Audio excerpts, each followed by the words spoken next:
Welcome to 5 Good Minutes. You're listening to today's inspirational message on the book of Esther with Kurt Bjorklund. In C.S. Lewis's book, Mere Christianity, he calls pride the great sin. At one point he writes, the essential vice, speaking of pride, the utmost evil is pride. Unchastity, anger, greed, drunkenness, and all that are mere flea bites in comparison. It was through pride that the devil became the devil. Pride leads to every other vice. It is the complete anti-God state of mind. As long as you are proud, you cannot know God at all. A proud man is always looking down on things and people, and of course, as long as you are looking down, you cannot see something that is above you. Well, in the book of Esther, we see what pride does. Pride causes Haman to want to be exalted in such a way that he creates his own undoing. In the New Testament, one of the phrases that's repeated many times is God exalts the humble, but humbles the pride, or those who will be first will be last, and the last will be first. And this idea is over and over in Scripture because this idea helps us to understand something about who God is.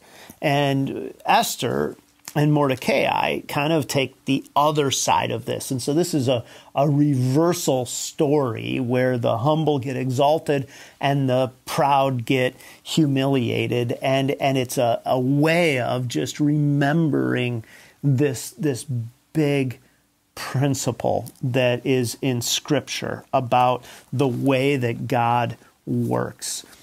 God is opposed to the proud. And here's what we know, and that is pride in many ways puffs up. We see this in chapter 3, we see it in chapter 5. And then it causes foolish and evil actions. Again, this happens in chapter 4 and beyond. It fractures relationships, and it sets God's hand ultimately against us.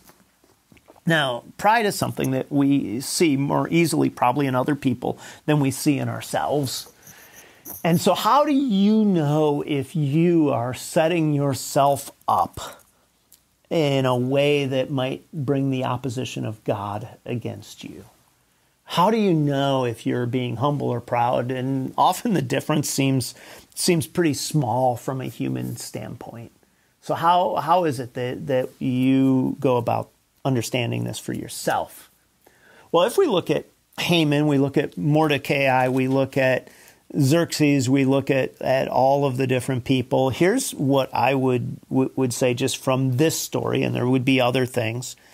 But we're told that Haman had promised to pay into the king's treasuries for the destruction of the Jews.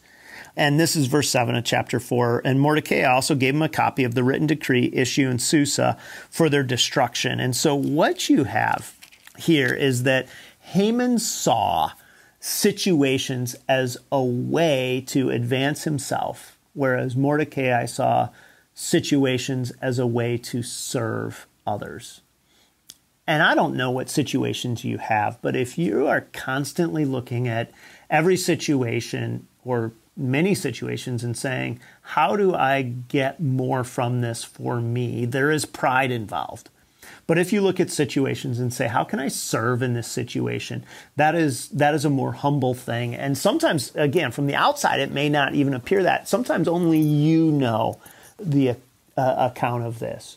One of the things I do in our family is I'm usually the person who grills the meat when we have meat that's grilled outside.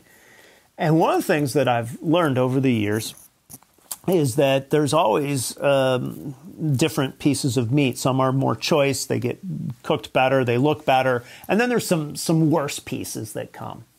And one of the easy kind of moments is when you bring them up, especially if you plate the food, is you have a choice to either put the better piece of meat on other people's plates and take the worst piece, or to take the better piece and give people the other piece, because you've seen it, you've watched it go.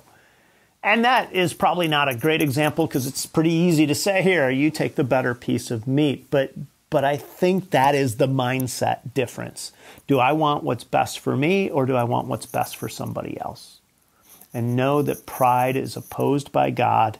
And when we are proud, we bring destruction into our own lives. That is part of the story of Esther.